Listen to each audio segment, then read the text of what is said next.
Hello, everyone. Welcome to a very, very special episode of Sports Entertainment Weekly. I know our label for these kind of episode itself is CU specials, but this one is truly special for a number of reasons. Um, First of all, this is a topic that we wanted to cover for a really long time. The rise and evolution of the megastar LA Knight. And when we decided to do this episode, we wanted to have an outside perspective. And there was no better person for that than Tim. Hey, Tim. Um, Hello. Yeah. yeah. I have a feeling that a lot of people don't know you as Tim. Do you Right. want to touch on how people know you online and how this came to be? Sure. Well, you'll know me best as the guy that runs the Yeah Revolution account on X, or what used to be known as Twitter. We've got some visibility on Instagram. We've got a YouTube page as well. But yeah, so that's me. Most of you don't really know. As a matter of fact, and as LA Knight had to address this a couple days ago, um, in fact, it is not LA Knight running the Yeah Revolution account. It's little old Tim from Massachusetts, USA. So here I am.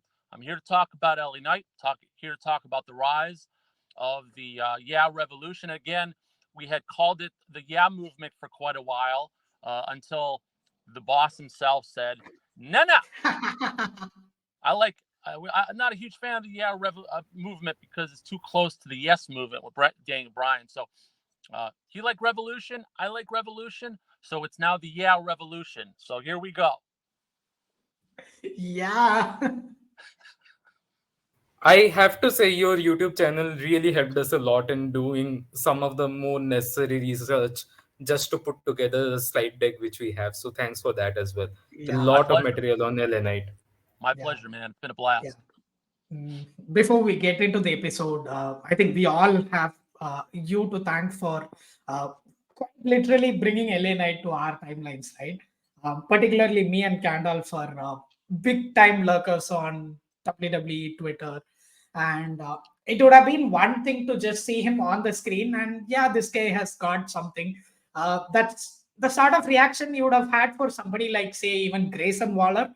You have the charisma, you have the loudmouth, but then if it weren't for Tim, aka the guy behind Yeah Revolution, we simply couldn't have come across so many things that LA Knight has done over the last 20 years, which just puts him in an all new category, right? So you Tim, is it really like brought the elite to LA Knight, at least in the way we see LA Knight.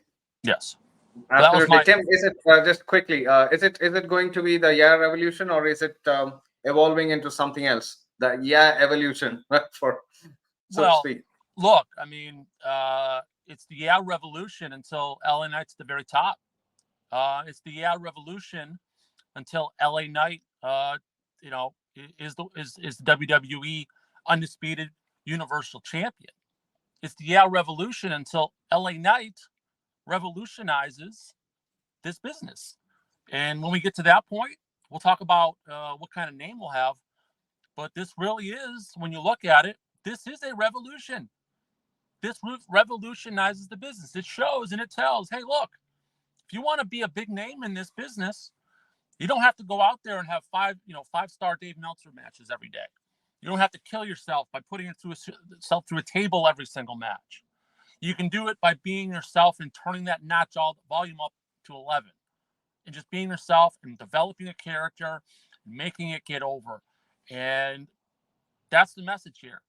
Overall, yeah, we want LA Knight to be on top. He should be on top. He's getting there. But it's also a message to the wrestling world and anybody who wants to be involved in it that you can get there without killing yourself and without worrying about, having, Dave Meltzer 5-star matches all the time. Excellent point you raised there, actually, because I think the connection which Elenite has with the crowd has elevated him to the position where he is right now, right? You can bust your ass for like 10 years, doing excellent wrestling matches, but if you do not have that instantaneous connection with the crowd, you won't make it in the business. Right. 100%. Yeah. So I think most of us, it's the truth and the fact is we jumped onto the LA Knight bandwagon much later than a lot of the early adopters did. And Tim being one of the early adopters and, patron of the YAR evolution. So right now we know LA Knight as the crown jewel of WWE, the hottest thing in the business today. But what was LA Knight doing before this? As Miz would ask, as a lot of fans who did not know LA Knight before he came to WWE's main roster. So the question on all of our minds is this, right? So what have you done the last 20 years? Mm-hmm. So, LA Knight, his first day in the business, where he paid his money and started training, got in the ring for the first time, was March 17th, 2003. And from there, he did some uh, shows for a wrestling company based in Cincinnati. Did a bunch of stuff there. Developed. I think his name at the time was Deuce, I believe. Yeah, great, right there, Heartland Wrestling Association. Yeah. Perfect. From there, he eventually decided to go out west. Didn't have really any money at all. Went out there. Eventually hooked up with the NWA. Did some work over there for Championship Wrestling for Hollywood. A lot of people didn't know this going in, that he was actually managed by Percy Pringle III, who, of course, was Paul Bear, William Moody. Managed him for, I believe, about 3 years over there in Championship Wrestling from Hollywood. And unfortunately passed away during that time as well, which was a very emotional time for Sean Ricker, aka LA Knight. Moved over to NXT. Was best known as Slate Randall. Never really got much airtime. We've posted a couple of his promos that he did as Slate Randall. He eventually was only there for about a year, and then he had some differences with some people there. The guy, what's his name? I forget his real name, but he's best known as Hugh Morris in WCW. Has kind of didn't see eye to eye with him, which a lot of people haven't. So I moved on. He went to eventually sign up with TNA Impact. Had a great run there. Unfortunately, as sort of has been the story of LA Knight / Eli Drake, just wasn't booked well at all. It was just awful booking throughout his entire time there with Impact Wrestling. He left that company. He got fired because he refused to do a job to Blanchard there, woman wrestler, Tessa Blanchard, I believe her name is. Tessa Blanchard, yes. Yeah, there's a whole big issue behind that, and they didn't even tell him. They didn't ask him at all. They just said, "Hey, look, we're going to promote this match, and she's going to go over." And he had a problem with that, which I can understand. So he got fired. Ended up moving over to NWA. He was on the NWA Power Show for about a year or so until the pandemic hit. And really, at that point, he thought his career was pretty much over until Triple H came calling, WWE came calling, and offered him a spot in NXT. Came over to NXT, did a great year or so there with NXT. And then, of course, we know the rest. Called up to the main roster, was given a gimmick that was the complete opposite of what he knew and what he was. Didn't last very long, ended pretty quickly. And he's even said that, when they brought in Maxine Dupree, that he pretty much thought he was going to get fired with Vince McMahon in charge. Yeah. He thought that was the end. He thought that, okay, well, they got me. They just brought in Maxine Dupree and kind of take my role, so that doesn't leave me really anywhere. But thankfully, Vince McMahon, quote unquote, retires for a few months. Triple H takes over. lets him, be him old self again, LA Knight, and the rest is history. Wow. That was amazing. And I can tell you did not look at the slides that we had. You literally said all of Yeah. that from your memory, and it checks out with everything that we had to, make sure we took it and put it here from Wikipedia. Look, Yeah, if I'm going to I don't really like to call what I have an LA Knight fan account. I think more of it as an advocacy account. And if I'm going to do a business account for him and trying to get across to people how, at the very beginning anyway, how to get this guy a push, it's sort of my duty to understand where he's been, what's happened to him throughout his career to make him the person he is. And, I've done my research. I try to do my research. I try to present him in the best light that I possibly can. And I think we've done well with that. And I've had a lot of help along the way, too. It's Tim, what do you interesting. think? Sorry, go ahead, Sorry, Dave. Kandas, I'll just take 2 minutes here. It's interesting that you mentioned his period at NWA Power, because personally speaking, my first introduction to LA Knight was that Shoes of a Champion promo. Yeah. And that came up in Squared Circle, our Squared Circle on Reddit. And I watched it. And I was a fan from the moment I saw that promo. Yeah. Then when he was in NXT, he had that wonderful feud with Cameron Grimes over the $1 Million Championship. And that really, I think, elevated his stock in the eyes of someone like a Triple H. So it eventually gave him that window to go in later in his WWE career. If I may, I just have one question to ask. Can you please provide me some context behind the El Hijo del Trump? Because that is something I really did not expect to come across.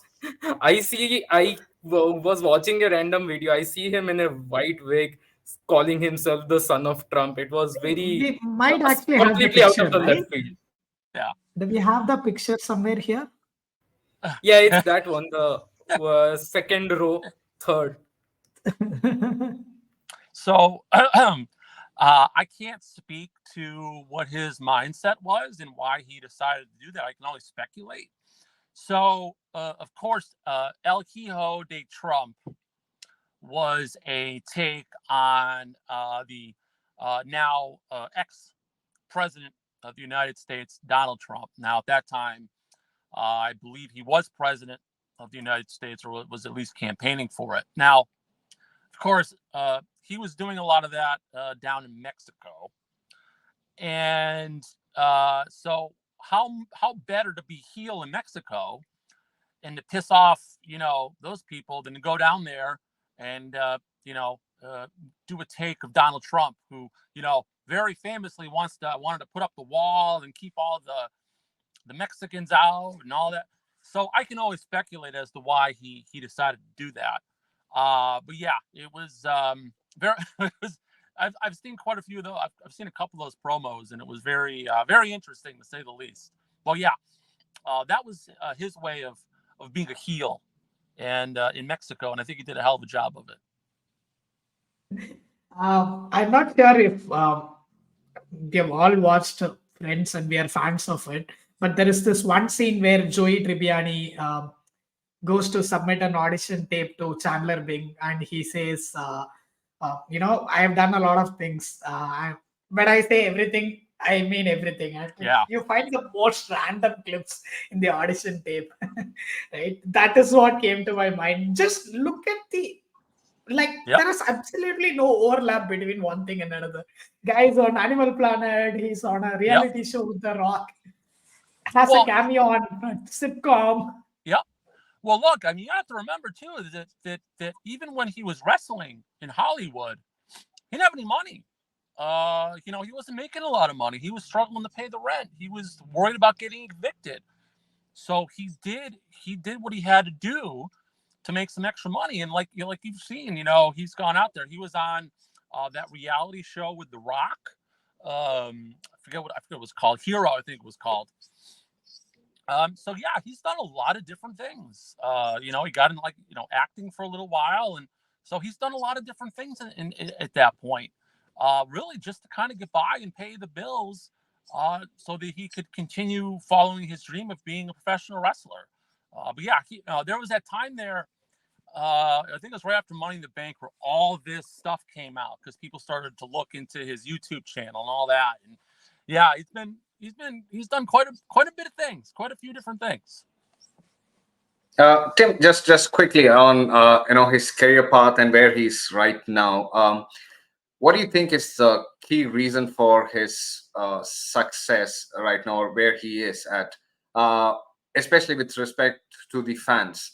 Do you think it's all in hindsight that people are looking at where all he's been after he's tasted success, and then being appreciative of all those obstacles that he had to go through, or is it that people have always been in touch with whatever he has gone through?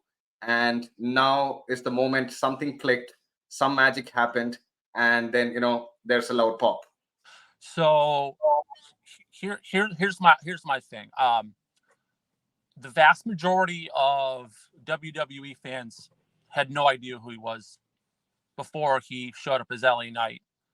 Of course, they knew the Max Dupree character, but they had no idea who LA Knight was before he showed up on SmackDown. We have I think about maybe half, maybe a quarter of WWE fans watch NXT on a regular basis, so that part of the fandom knew who he was, but the vast majority didn't. And I think what happened with LA Knight, and I can speak because this is how I got hooked on the guy, was that his character, it appeals to everybody for different reasons. For the current fan, the younger fan, he's something fresh, he's something new, he's something different. Something exciting that no offense to anybody else, but we kind of get the same old feeling from a lot of different wrestlers because they come out of NXT and they're trained a certain way, Yeah. and they all kind of have that same Generic feel. superstar 32 vibes. Yeah. Yeah, they just kind of have that same feel. They're not Yeah. exciting, but Elliotte came along and he was different and he was new and he was fresh and he was exciting, and he was awesome on the mic for those fans. And then fans like me who had been around during the 90s, who had been around and loved wrestling during the Attitude Era, late 90s, early 2000s. That's when we absolutely loved wrestling the most. And for us, he is a throwback.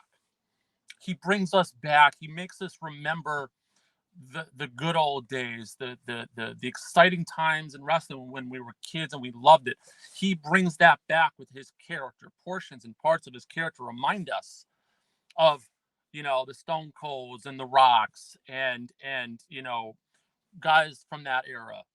So it's been a combination of things, I think, that have all come together at the right time, at the right moment, finally for this guy, to now be, beloved by just about everybody. It's gonna have his haters. It's just normal. Everyone has haters, but for the most part, we've seen his merchandise sales go through the roof. The ratings go up when he's on. We've seen all these things, and I think it's different things for different people. I think he will also probably end his career whenever that happens in a long time, I hope. Um, Yeah. as one of the great servants of the profession of wrestling, right? Because he's someone who's actually changed the game while it was probably plateauing or going downhill for a few years in the middle through the early 2000s, and someone who has actually served the profession well in terms of how he's revived it. And it reminds me, I was just a few weeks back speaking to my friend back from middle school and high school. I was telling him that I was asking him, in fact, whether he still follows wrestling. And once in a while, I just share random memes or GIF images of The Rock, saying something, or Mhm. the Stone Cold acting out, or something from Bret Hart or Shawn Michaels or the DX days, right? And he just makes fun of it, saying he doesn't care anymore because it's the same old thing. And that's when I intervened while I was talking to him and said that there's this new guy you must really check out. I've been following him for the last so many months, and he will not only remind you of those good old days in the 90s. He will probably give you a new flavor of what wrestling is going to be about in the coming few years. So I think that's what he has done, and I feel that that's how he's changed the whole. As you said, he's given something for every fan group within the WWE universe. Exactly. Yep. 100%. I Also, Yeah. call him. I call him the final flag bearer of the Attitude Era. He's one of the last guys that's still carrying that flag. And Absolutely. for fans that are like my age that lived through that time, we love it. He's our guy. He's our guy. He's the guy still carrying that flag from the good old days. Uh, just to add on to a point, I think uh, because wrestling has had a bit of a plateau period from like the end of Attitude Era to like very recently, but now we can see numbers going up across the board, businesses booming in a sense. And in my opinion, LA Knight has. It's not just LA Knight. There have been a lot of other factors also contributing, but LA Knight's popularity has helped WWE break that 1 million viewership barrier again and again. Every time he is on the screen, that quarter hours ratings go up drastically, which helps in booming the business. And LA Knight being on screen is definitely what's best for business in that sense. Yep. Yep. 100%. Yeah. Couldn't agree more. So, yeah, just pulling back to what Tim said earlier about LA Knight being fresh, he's not the generic factory-made NXT model of superstars that have been coming out the last few years. So we wanted to actually go back to some of his older work from years back and see, has he always been this guy? So that's basically what we wanted to understand. So as you can see, we have like different versions of LA Knight, Mhm. Slade Randall, Eli Yeah. Drake, of course, Max Dupree being the penultimate one before we all knew him as the torchbearer he is today. So we actually have one of the promos, right? Kind of uh, LA Knight as Slate Randall. I think he Yeah. actually touches on. I'm sure Tim recognizes where this one is from. He actually talked about it when he brought up Paul Bearer as well. Uh, we'll just go. We may not watch the whole clip. Let's just fast forward and get some of these clips. Let me just play Slate Randall, not LA Knight. Slate Randall. Let me talk to you. A little more subdued. LA Knight. But Yeah. interestingly, I think we'll find certain mannerisms of current LA Knight seeping into Slate Randall as Yep. we watch this promo. Yep. Yep. Let me get it He fired said, up. first and foremost, he loved me. Paul Bear. And secondly, he wished me luck because he said I was going to go on and do great things. And he was right because I stand here right now not to be a background actor. I never could be. I'm going to go on to do great things. Believe that. And there ain't a person in the world who can stop me. And that's not an insult. That is just a fact of life. You've been slated. Wow. This just makes me so happy. This guy really believed in himself. He Like It's It's from the a the day sheer song. one watching confidence. it. he saw himself coming, right? Yeah. Yeah. He was, The- look, he knew way back then that he had something there, that there was something different about him. And, it just took, unfortunately, it took 10 more years, but it took the right timing and everything to come together perfectly for him. But he knew all along that there was something special about him. And thankfully, he was able to go out there and really just be himself with the volume turned up to 11 and we finally have been able to see the results of that. Yeah. It's great. Mm. Great story.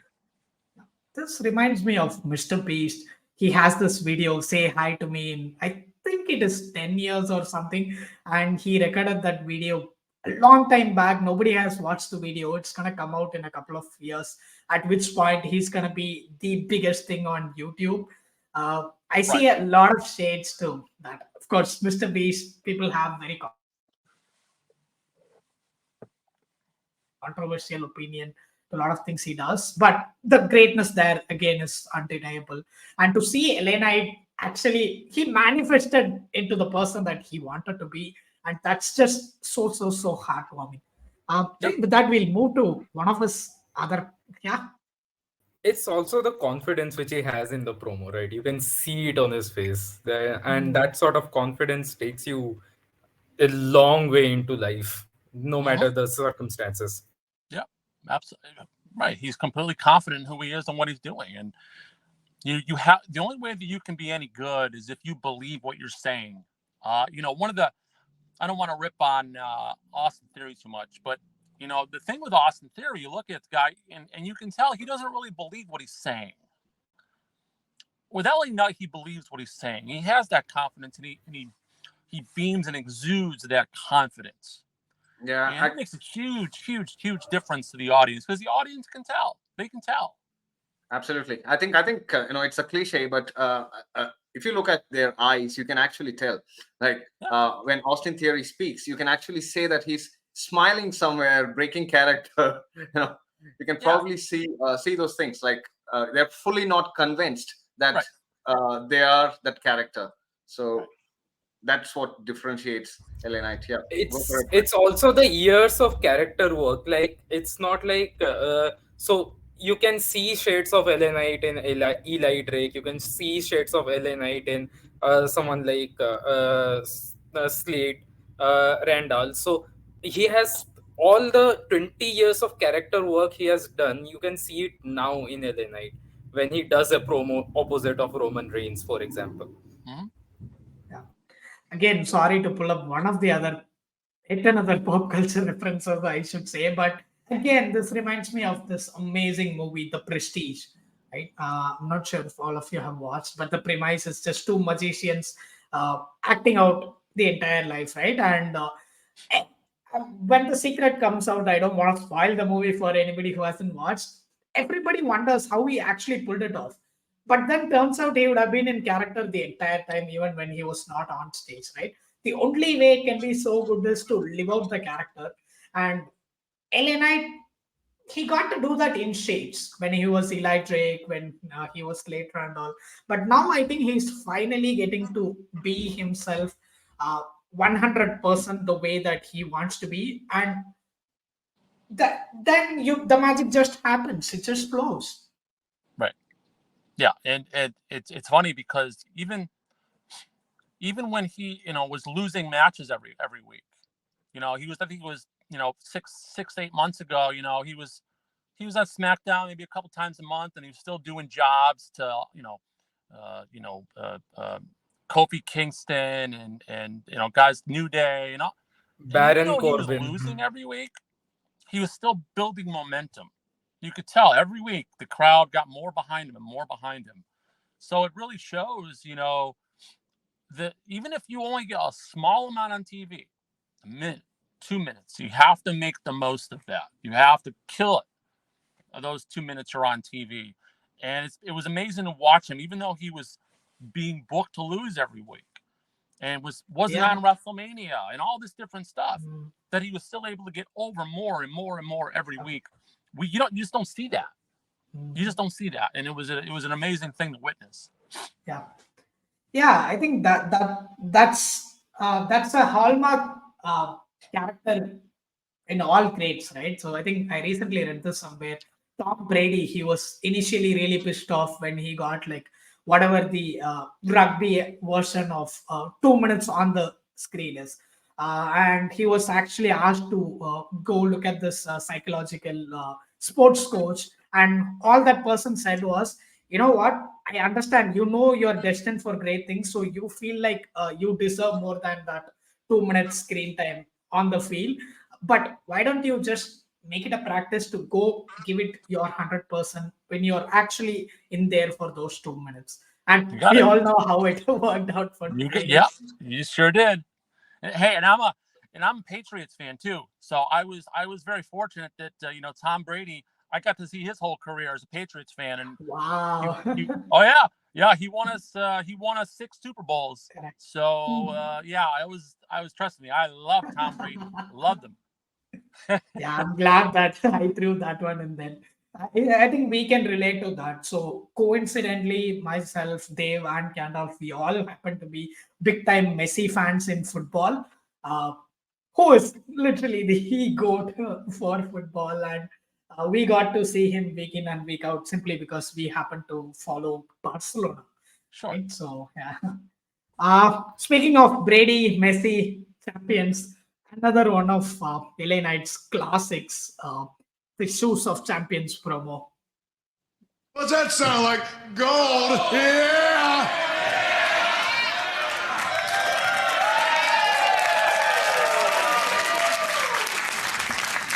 I tell you, look at something. Cameraman, make sure you get this. You see these shoes on my feet here? Go ahead and get down and get them. These right here are the shoes of a champion. This jacket right here, shoes of a champion. So I got to tell you. Wait, did I say shoes of a champion? Yeah! Oh boy! I'll put it to you like this. 1-on-1, 2-on-1, 32-on-1, 102-on-1. I got it all night, and that's not an insult. That is just a fact of life, right?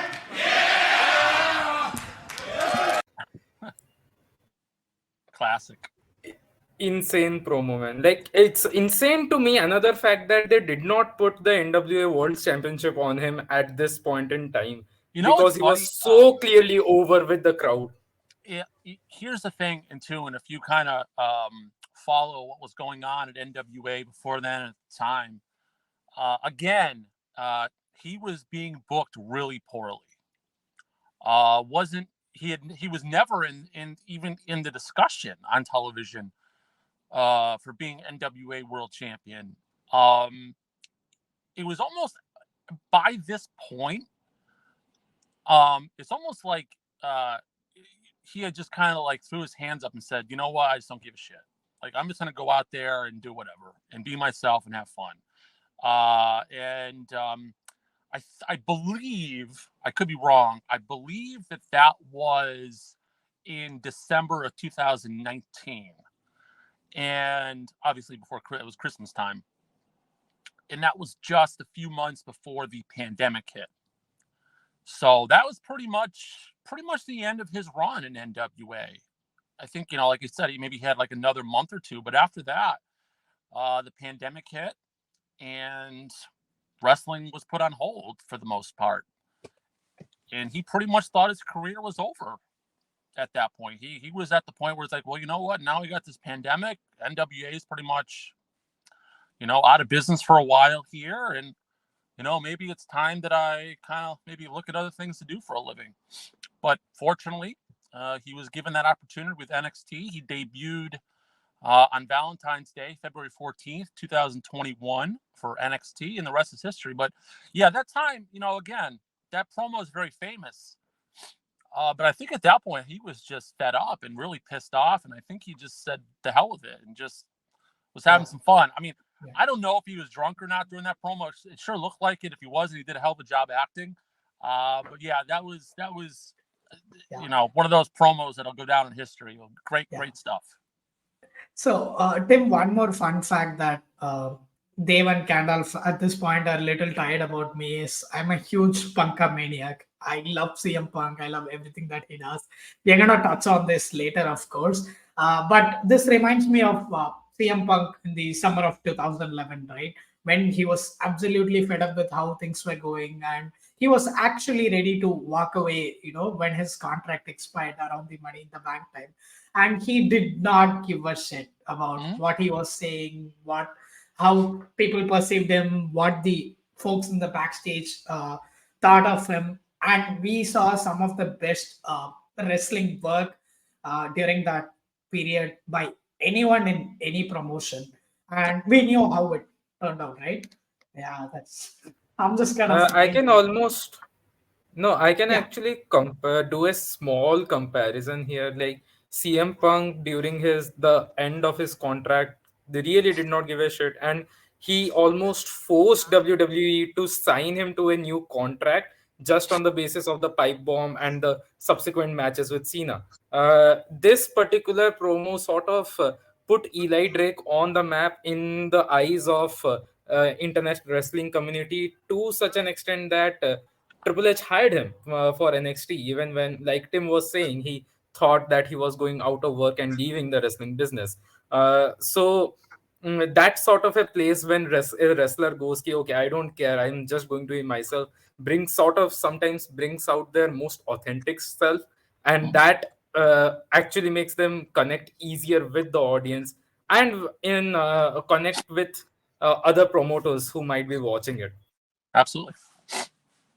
Yeah, I think it was one of those Big Show promos. I forgot if he was a heel or face when this happened. This is easily 7, 8 years old. Where I just remember this one quote where they say, "There is nothing more dangerous than a man who has nothing to To lose." lose. Yeah. Right. So they said it in the context of a Yeah, feud, but I think it applies to the I general think way of life that wrestlers have. absolutely. I think it's true for any legends that we see across spheres of life, right? So they have this years of hard work put into the phase one of their lives, and then you have this huge dip that happens because things didn't work out as planned, and then it could be a double dip where they are uh, free falling, and some of them give up, and that's the end of it, and some of them decide. So basically, I'm quoting it. Some of them decide that they have nothing to lose at that point and then go for it, and I think that's what makes the difference and turns lives around, their own life around, I mean. You got it, man. You got it. And I think of like Stone Cold Steve Austin, for example. He had been kind of dicked around in WCW as Stunning Steve. He was brought to the WWF. He had this terrible ringmaster gimmick, and he was able to get over and become the superstar that we know him. They said, "Hey, look, just be yourself. Go out there, turn yourself up. Turn yourself up to a volume of 11, and go out there and be who you are." And that sometimes is the best thing you could do, is just let someone be themselves. Yeah, And we've absolutely. seen that, because LA Knight has had so much experience, and finally has fine-tuned his gimmick and fine-tuned his character and fine-tuned his personality. We're seeing the very best, and it's been a ton of fun to watch. Yeah, yeah. And speaking of letting somebody be themselves, this is one place where he absolutely was not himself. No. In fact, the character work ended with him saying, "This is not me. Uh, I have to be myself." But this is where his talent and his sincerity really shines through, right? Even when he clearly did not enjoy playing Max Dupree, uh, he made sure that he gave his 100% every time. So again, we are gonna do a throwback to one of his promos as Max Dupree. Max Dupree. Dupree. Top of the line lighting. Does and why is that? Because that ring under this condition, this was going to be the biggest presentation in SmackDown history. And why is that? Because you promised me elite acoustics. You promised me top of the line lighting. Does that look like top of the line lighting to you? Does that look like the soft, sparkly, sexy lighting that you promised me? No. No. No! This will not do.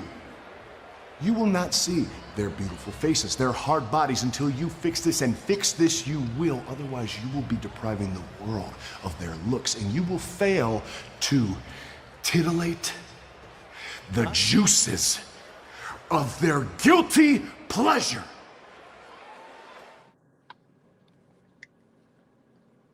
Yeah.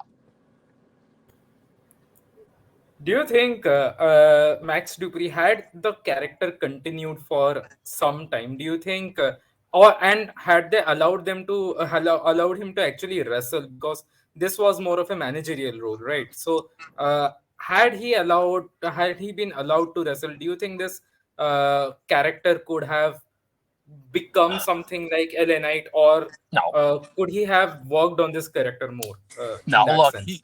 I think that I think he would have gotten the character over to an extent, but you have when you're saddled with a gimmick like that, your chances of being a main event caliber top guy are pretty much zero. Yeah, He see my here's my thing, and when you look at this from Vince McMahon's perspective, you see a guy like him come in, and he's ready to be on the main roster, and you see where he's been, and you see what he's done in other promotions, whether it be Impact or NWA over the last the previous 10 years, and you see what happened to him there, where he was, I think he was a champion there for a little while, but in Impact, but he was never really a big star. He was kind of, he lost a lot. He was, not, kind of a mid Carter at best for most of his run there. So you're bringing him in to the major leagues of WWE, right? It's going to be hard to convince Vince McMahon that they should push him to the top, because he's been mid at all these other lesser companies, and because Vince views WWE as a number one. I don't think he was. I kind of get why they put him in this role. They didn't think the LA Knight, the Eli Drake character, whatever, would be able to get over to main event status. So they had this. Vince had this crazy idea, like he always does. He had these weird ideas, and he thought that he would be a good option for it. At the very best, I think that they had him pegged as a lower mid card heel. Yeah. And when Vince left and Triple H allowed him to be LA Knight again, I think Triple H had him pegged as, okay, good worker in the ring, a lot of experience, a veteran. He'll help some of the younger guys out. He'll help get some guys over. Let's put him in there, mid card heel, and let him just, make some money and do some good work. Never, in my opinion, they never in a million years imagined that he would be where he is right now. Yeah. Nobody in And that just to company. add on to a couple of things that Tim mentioned, and to answer Dave's question, I think like Tim said, like his character work as Max Dupree, as good as it was, it definitely had a ceiling, right? So he would have been an equivalent of what an Alpha Academy is right now. So they get really good pops, especially every time Gable does his thank you. Like the entire arena actually chants along with him, but that's as good as it gets for him. Like Yes. you get a intercontinental shot once in a couple of months or something, but nothing more than that.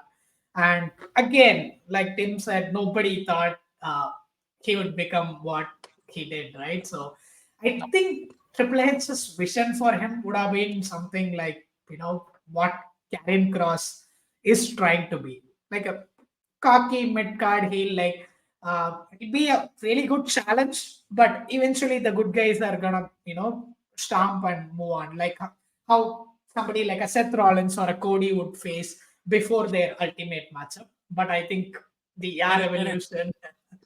it's funny you mentioned Cody, because if you remember, in March leading up to WrestleMania, who did Cody wrestle on Raw? LA Knight. I don't know if you remember this or not, but he had a banger match. LA Knight and yeah, Cody Rhodes on Raw a couple weeks before WrestleMania. So that kind of was your first glimpse at LA Knight being in that spot with the main event guy, and they had a great match. Really, LA Knight showed a lot during that match. So look, here was my thing. When I started this account in May, the crowd pops were starting to get there. He was starting to get more over with the fans. But the one thing that I told people was, look, this guy is never going to get a push with just crowd pops, okay? Mm. Because he's looked at as at best as a mid card heel, and that's their plan for him. That's their design for him. As a matter of fact, they took him off WrestleMania, in my opinion, because they didn't want him to go out there and get a huge babyface pop, which he would have. Yeah. They piped. Remember they piped in the booze for him that one time. They wanted to keep him as a heel, and they wanted to keep him there as long as possible. But the only way that he was ever going to get that push as a babyface, main event level guy, was the fans had to buy his merchandise. They had to buy tickets to his shows. They had to pop a rating when he was on TV. They had to go and make him one of the most viewed guys on the internet, social media wise. Because for WWE, okay, well, maybe we'll take a second look at a guy if he's making us stacks of cash. Maybe we'll do it because that's best for business. And what we've seen the last 3 months is top merch seller in the whole company, 3 months in a row. And I have a feeling it'll be 4 months in a row here in October. And the correlation, as we've seen, making stacks of cash, main event push. And it's all connected.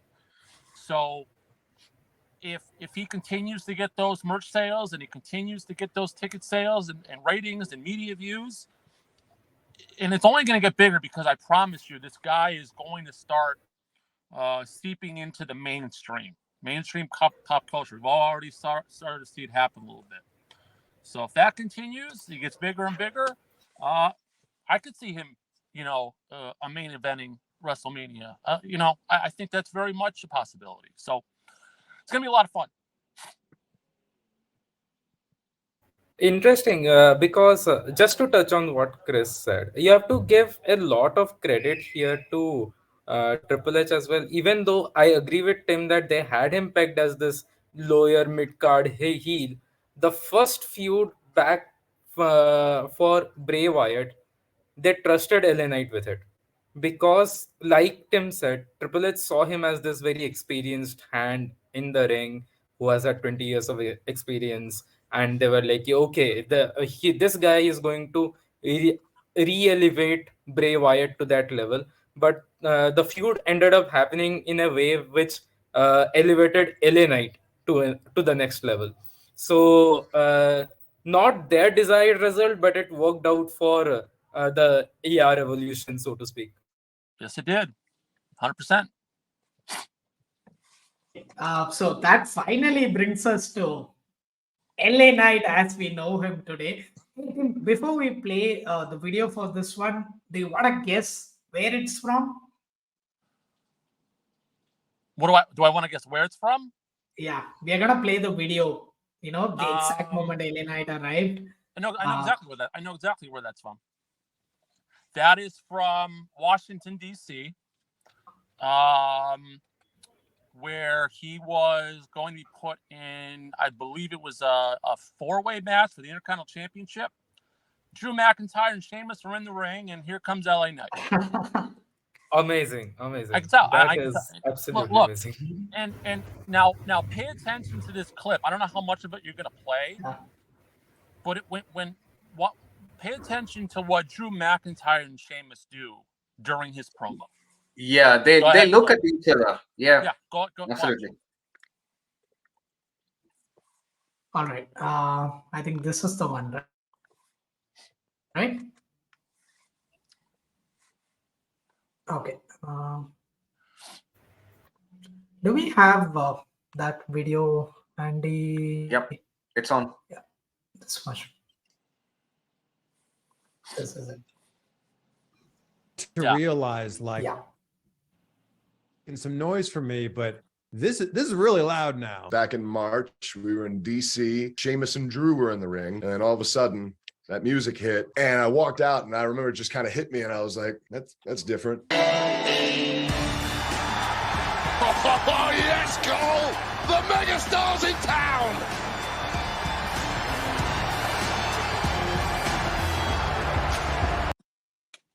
Yeah, the look that Tim talked about. What is going on? So I remember that really well, and it actually. Were you there, Tim? Were No, I you wasn't. there in DC? No. I know I wasn't, but I remember watching that, and I was like, "Whoa, he just got a nice little pop. Look at this guy all of a sudden." And the one thing that stood out to me the most about that whole thing was, and I don't know if creative told Drew and Sheamus to do this, but they didn't pay him one iota of attention. They literally just stood there looking at each other, arguing with each other during his entire promo, which to me is like, man, that's really disrespectful. Like, you don't, even during his promo as he was walking up there, he's like, you don't got to look at me, but you better listen to what I'm saying. And look, I don't know if that was intentional or if it was just whatever, but I was like, okay, all right. You're just gonna stand there and argue with each other and completely ignore him during his promo. So, and he's not a threat. Who cares about this guy? So that kind of rubbed me the wrong way. But And things are different now, though. Things are a little bit different now. I want to take a step back and actually, tip my hat to Tim here. And he just had this, we gave him the exact moment. I don't know if he recognized it from the screenshot that we had before playing. But to say right down to the location, that's no wonder you're running the Air Revolution account.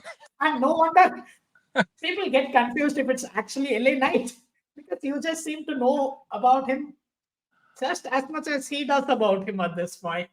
I don't know what it is. I have a good memory about things like that, and I've watched some of his more important moments, and I know, and when I saw the graphic there where it said the exact moment LA Knight arrived, I do remember that clip on Chris Van Vliet's interview with him. I remember him saying that, he remembers that was the moment where he realized, oh boy, I'm kind of getting a crowd pop. And at first, LA Knight thought that, okay, well, this is only like an hour away from my hometown, so maybe, I got some people from home that have come down and they're supporting me or whatever, because he grew up in Hagerstown, Maryland, which is about an hour northwest of Washington, D.C.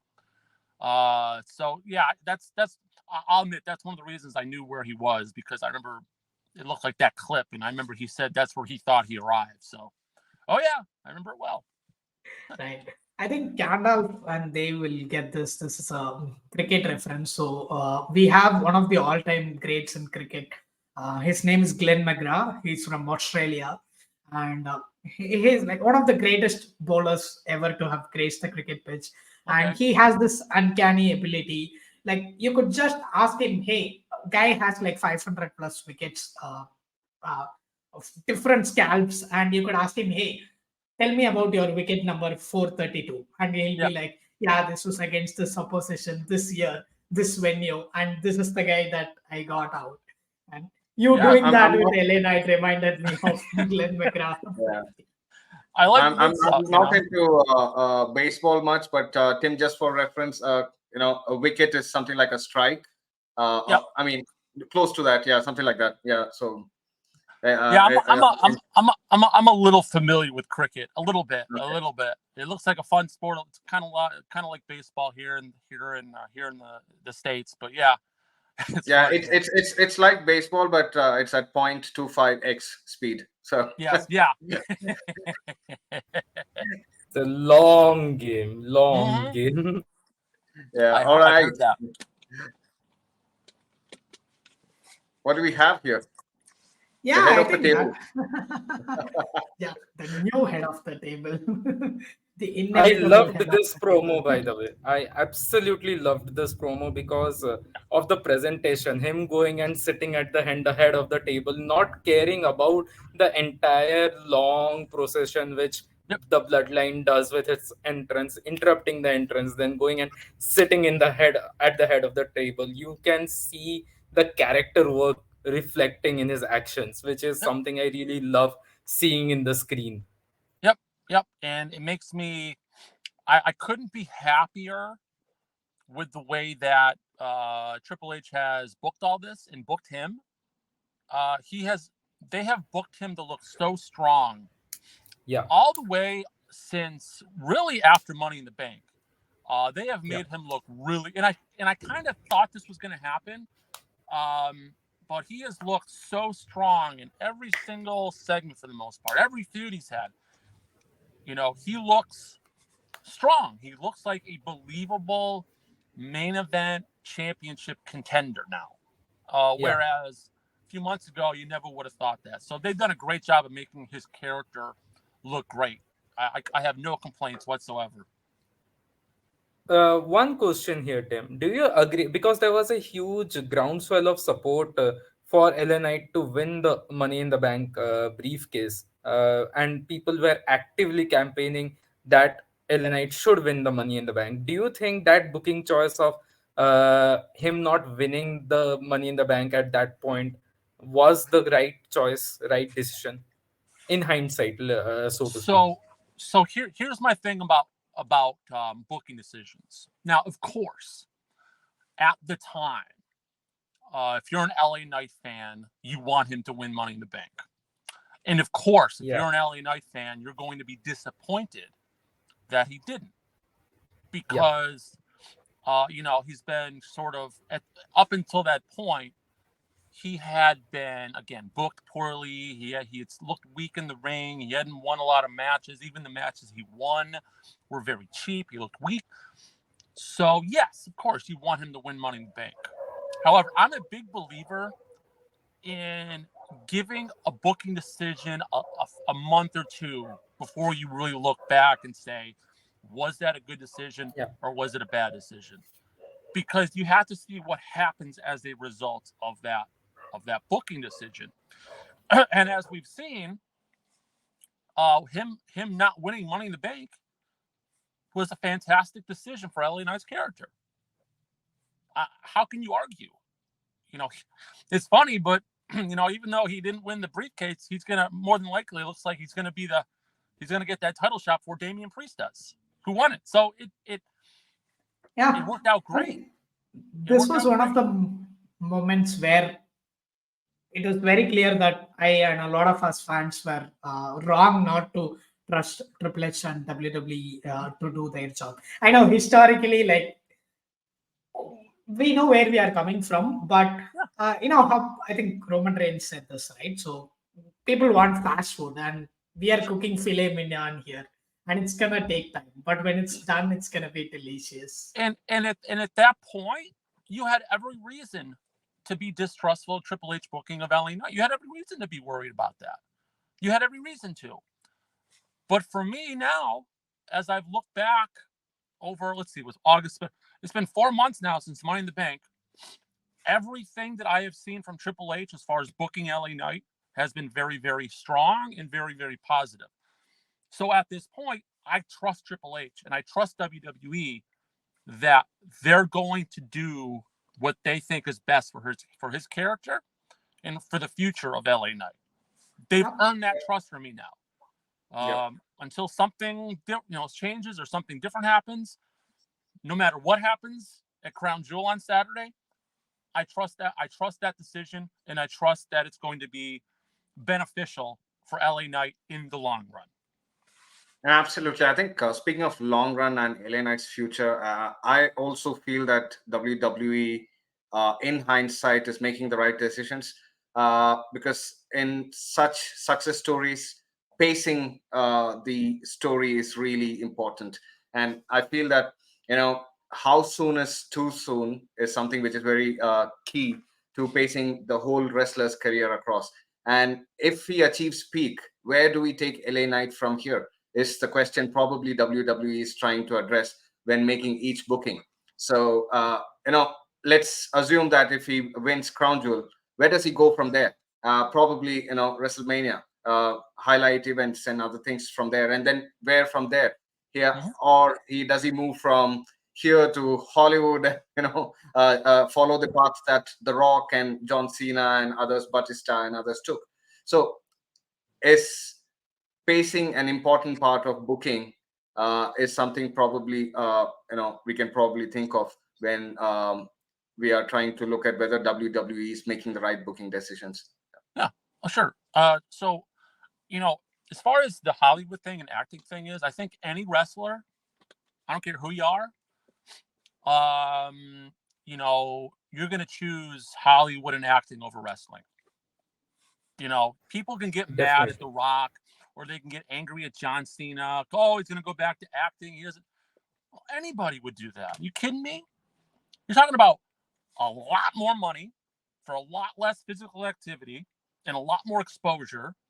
Hollywood compared to being in WWE. Of course, you're going to make that choice. I have no problem with any wrestler, whether it's The Miz or Roman Reigns or whoever. LA Knight.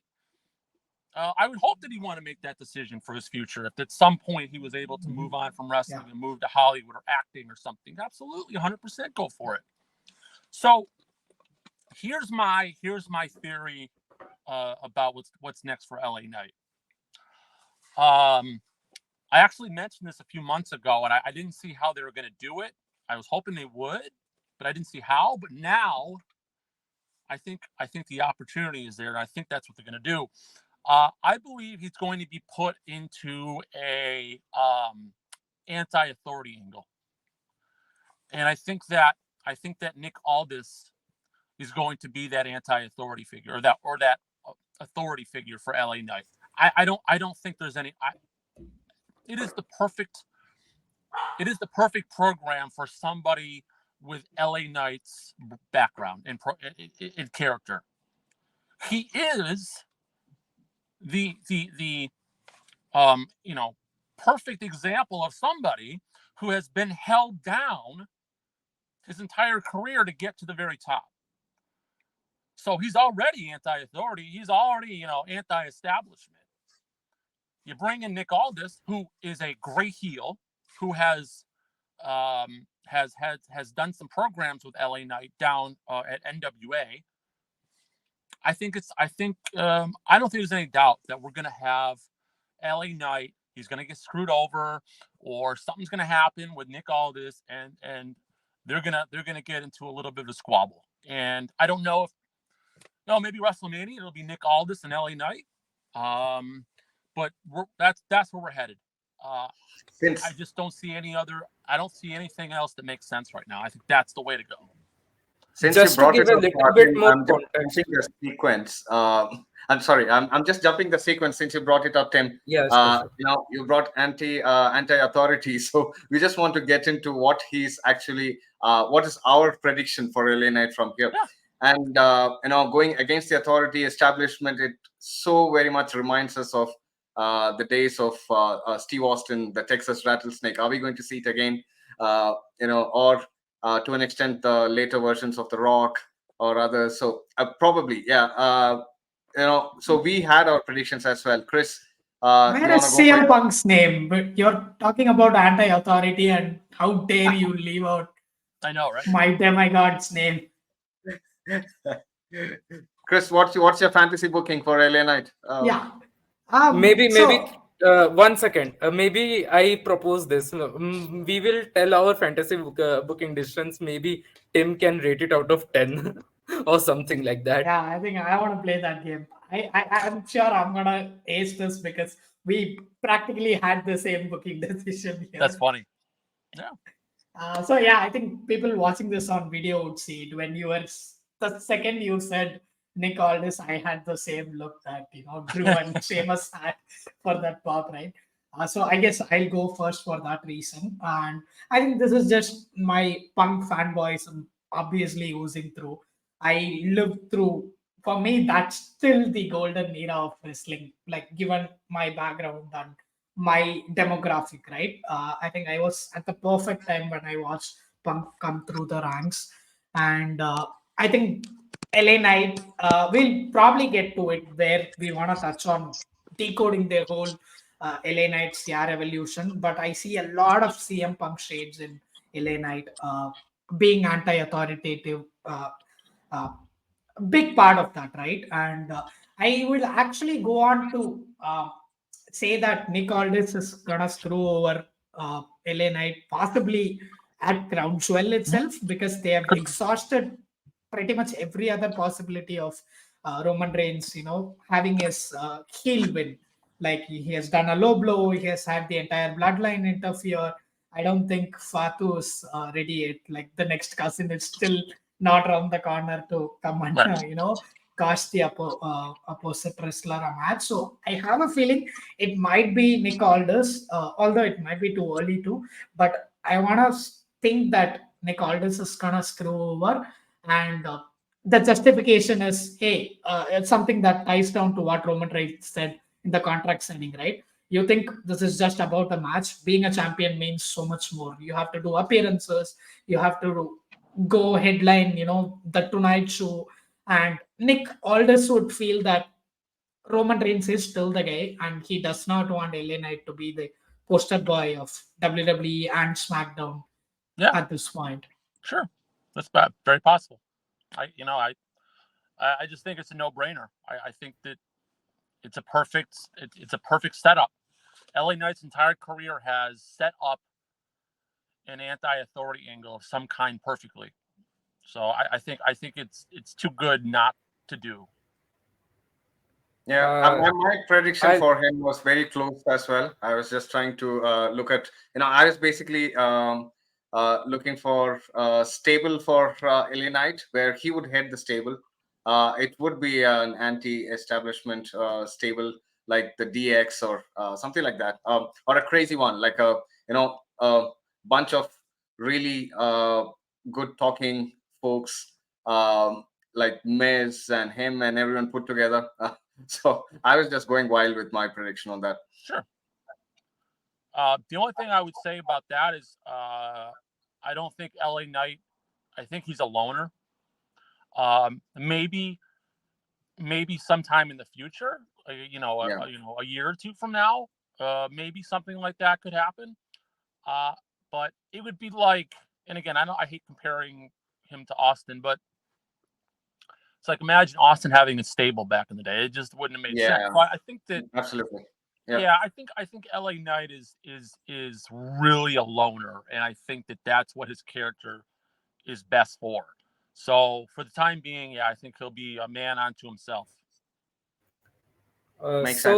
so when I was asked to make the fantasy booking decision, I remembered this one promo which a promo battle which he had with Logan Paul a few months back, and I really love that interaction. Currently, I think Logan Paul is a big time heat magnet. He is getting excellent reactions, and I have a feeling that since he has been picking up L's a lot over the past number of months, I think he's due a win.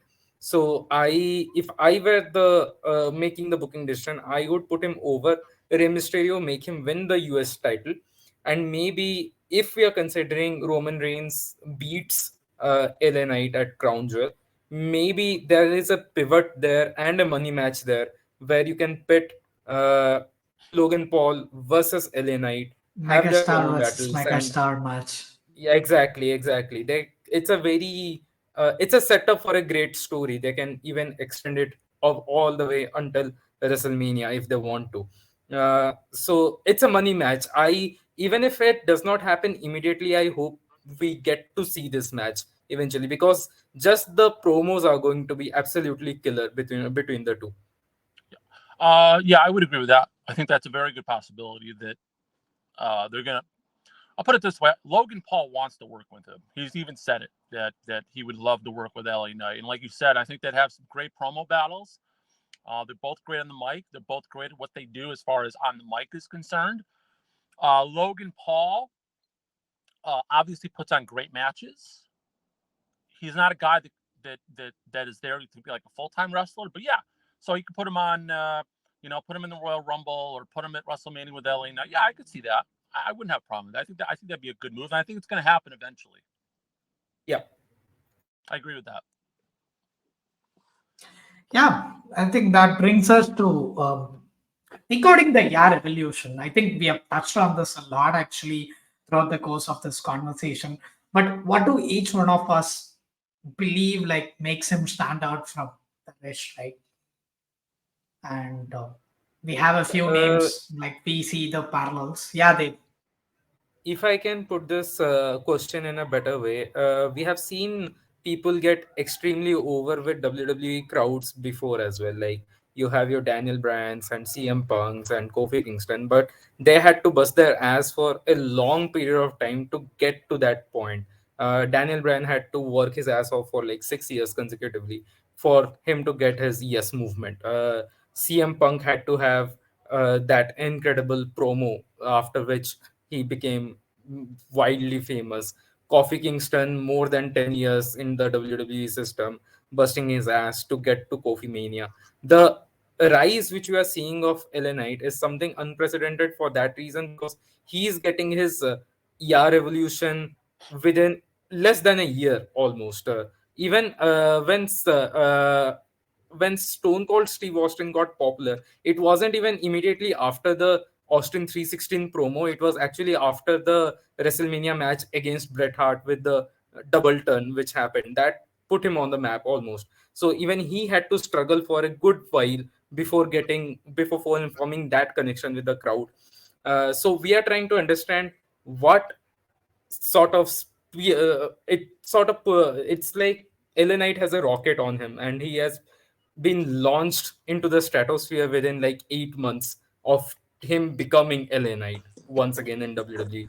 So we are actually trying to understand the reason behind that. What took other wrestlers this much of time to get over, and what took LA Knight this little time to get over? Before Tim Go ahead. gives his opinion, I want to give a very short answer. Two words: Vince McMahon. Yeah. Go on, Tim.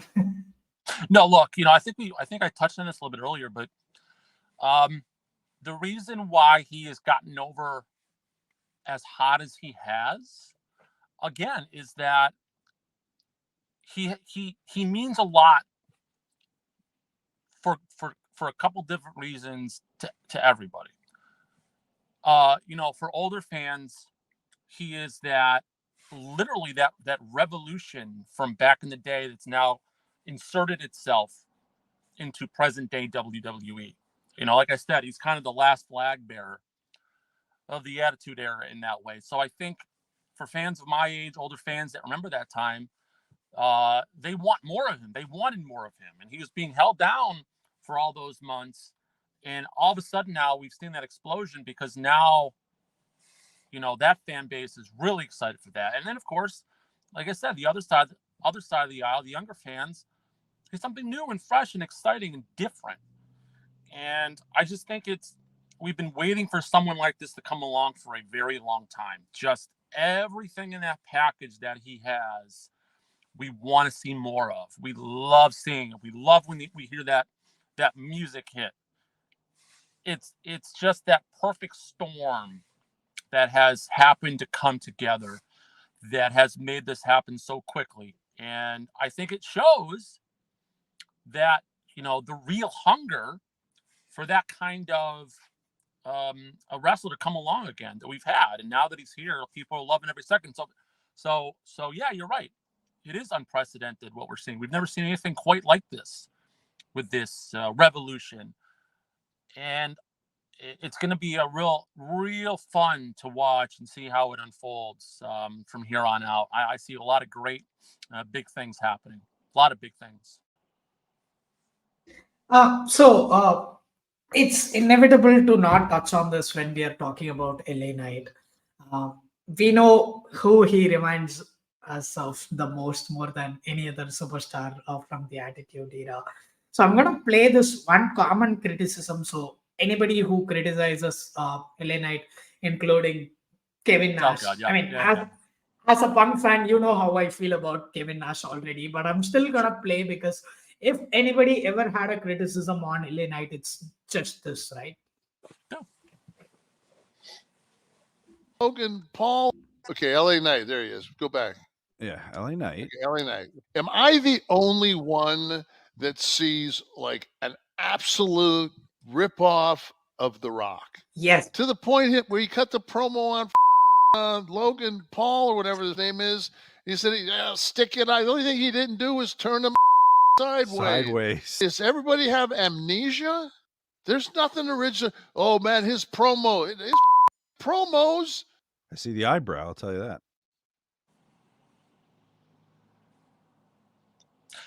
So Look, you have to. First of all, I'm a Kevin Nash fan. Like he was one of my favorite guys back in the day. I'll say that right now. So first of all, Kevin Nash has never seen LA Knight before that promo. He even admitted it. Never saw him. Never saw any of his work. Didn't know how long he was in the business. Knew nothing about him. He saw that one promo, and I promise you that he heard that criticism was out there, that he's kind of reminiscent, that he uses aspects of The Rock and he uses aspects of Austin as inspirations, and Ric Flair and Jake Roberts and all.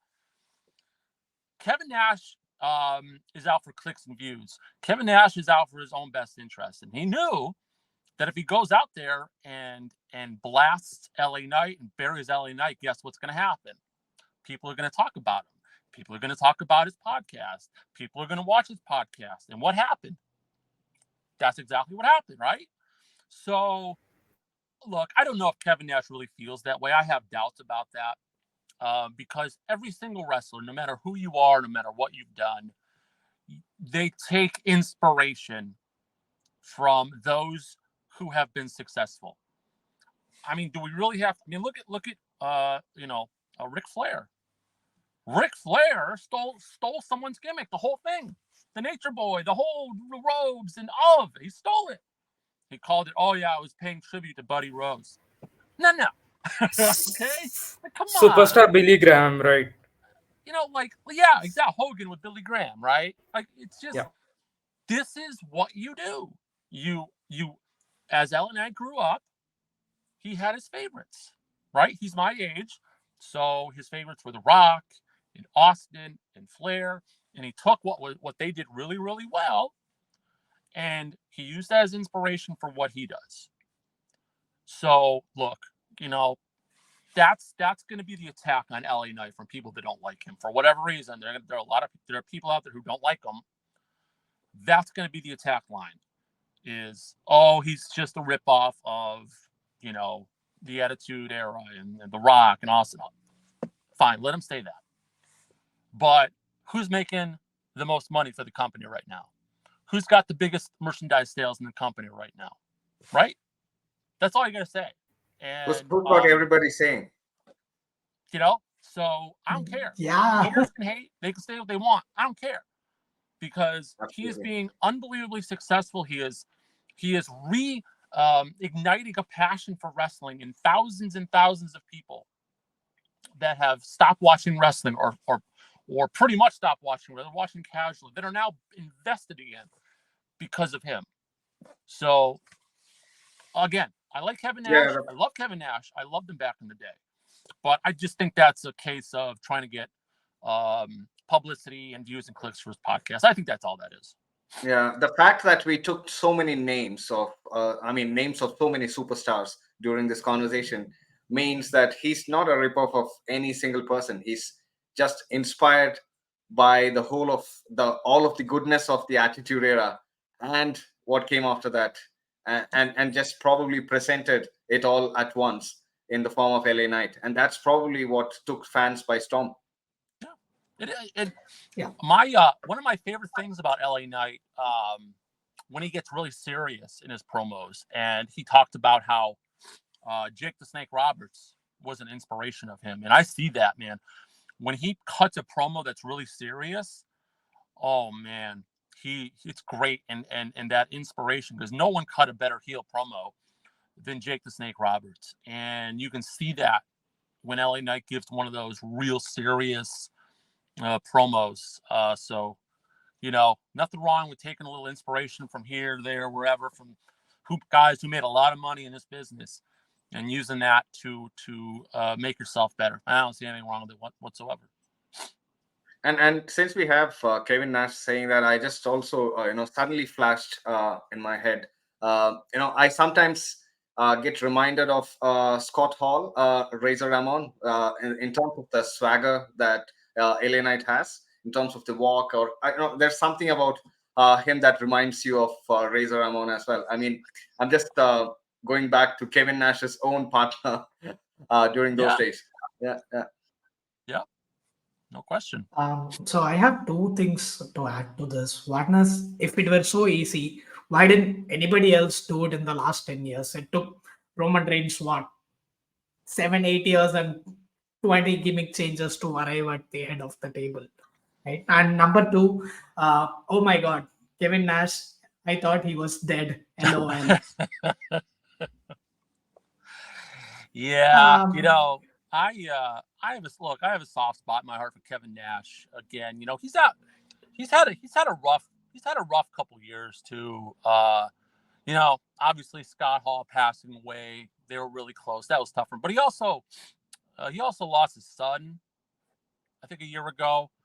So he's been dealing. He's been having some mental. He's been depressed and he's got a lot going on. So I try to give Kevin a pass. He's got a lot going on in his life, personal life and stuff. So I try to give him a yeah, pass. But yeah, yeah. he I mean, whatever. no hate on Kevin Nash at all, by the way. Like Kevin Nash Yeah, has been a great wrestler and very important to the business with Oh, his sure. yeah, I think at this stable. point, I have Yes. to clarify to anyone listening who did not understand what I did was a callback to one of the more popular Right. CM Punk promos. Yeah. Just Yeah. putting that Yeah. disclaimer out Yeah. there. Yeah. So I think we are pretty much in the business end of the show, and I want to end it with something that looks like a negative title, but it's actually not. So we can all agree that LA Knight is very, very, very close to the being the pinnacle in the business, right? And what do you think? I want us to go one by one and pick one thing that he still needs to work on, polish, refine, whatever you call it, before he becomes that John Cena or Roman Reigns, the absolute poster boy, right? Or even Cody Rhodes for that matter. Dave, do you want to go first? Yeah, I think I don't have a lot of call outs per se. Wrestlers put their bodies on the line every day. They definitely know what they're doing better than I do. But if you really want me to point it out, I think there's one thing that has been in our minds when we have discussed LA Knight as well, that his finisher does not look as impactful as it could, the blunt force trauma. Not uh, I would say a finisher which can grab attention, so to speak. So maybe that, but even that, if he starts doing blunt force trauma from like the top rope, I'm completely sold. Fair enough. If he plonks people on their head from the top rope, I am completely sold. Okay, that can end any match. But sometimes maybe it's the person taking it as well, sometimes underselling the move, so it creates that sense of okay, this wasn't impactful enough to finish a match. That is Mhm. the only call out I will have. But other than that, I think this juggernaut is going to keep moving at a rapid pace. So I would agree with you. The BFT, it's kind of an awkward finishing move.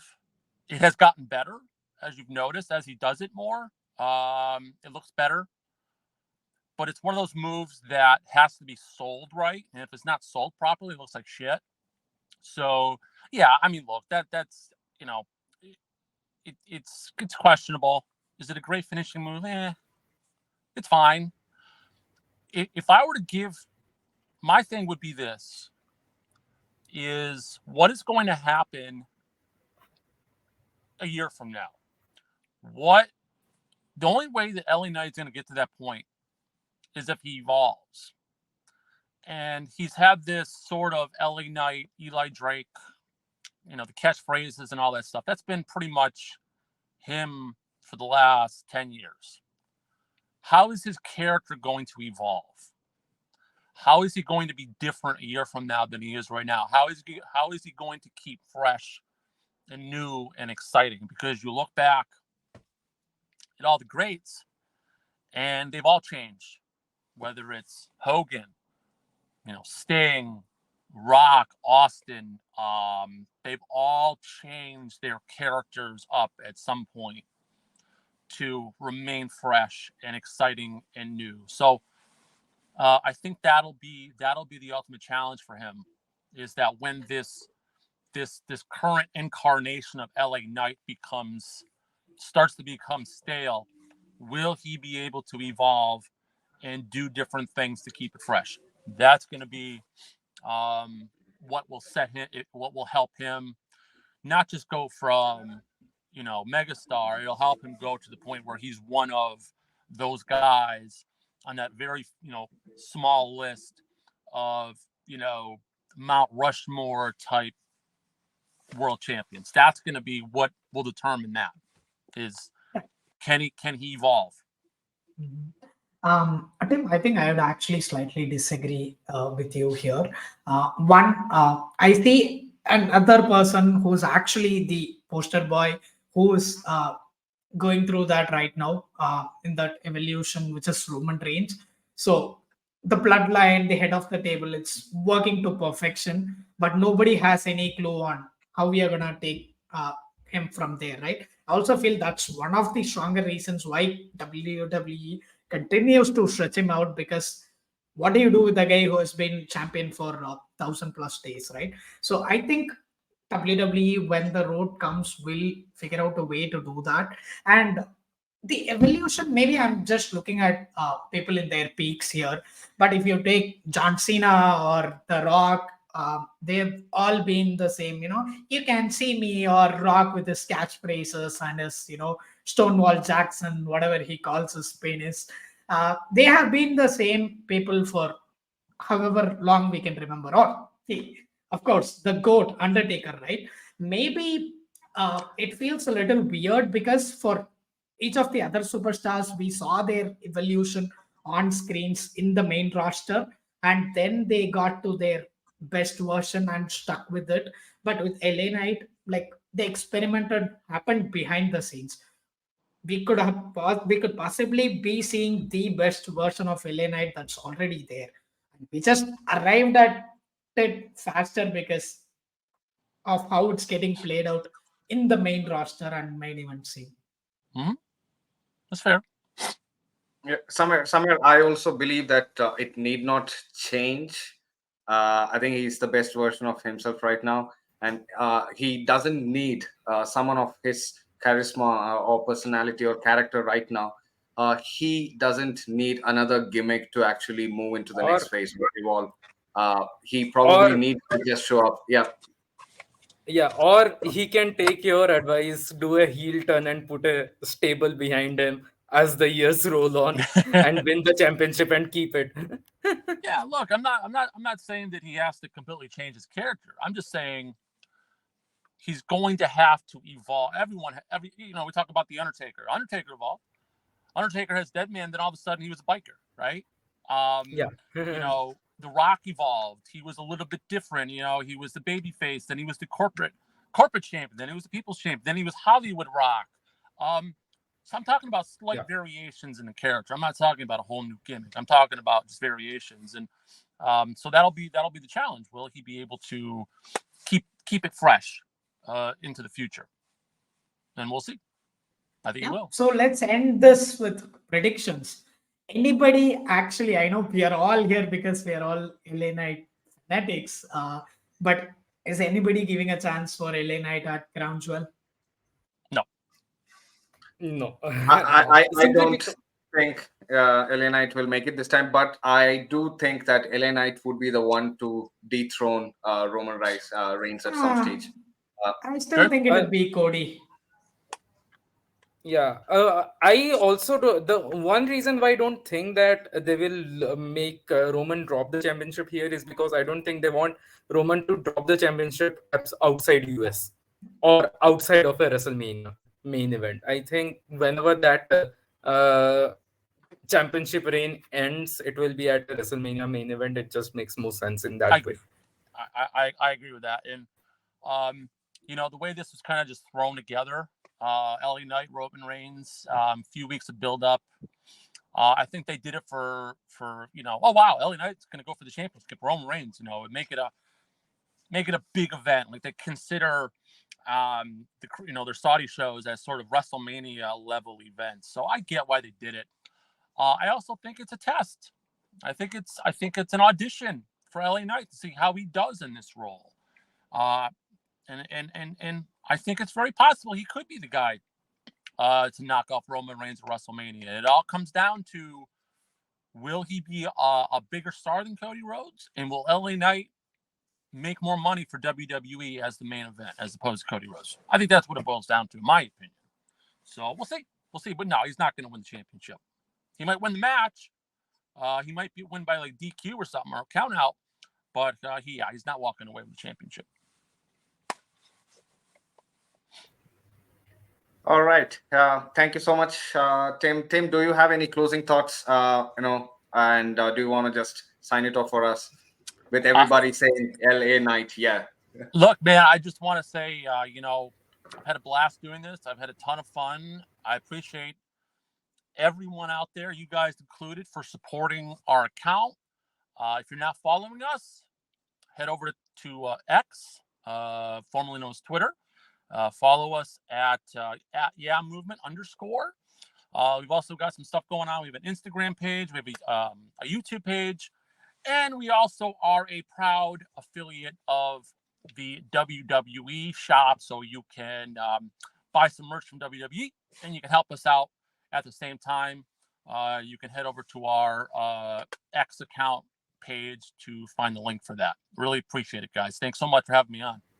Yeah. This was fantastic, Tim. Absolutely fantastic. The entire episode.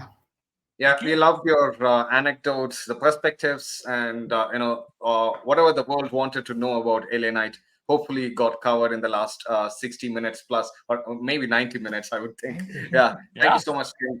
Absolute pleasure having you here on the Sports Entertainment Weekly. And if you haven't subscribed for Sports Entertainment Weekly or the Yeah Revolution on X or Instagram, please head over there. Thank you so much, everyone. Run by LA Knight himself. Yeah. LA Knight. Yeah.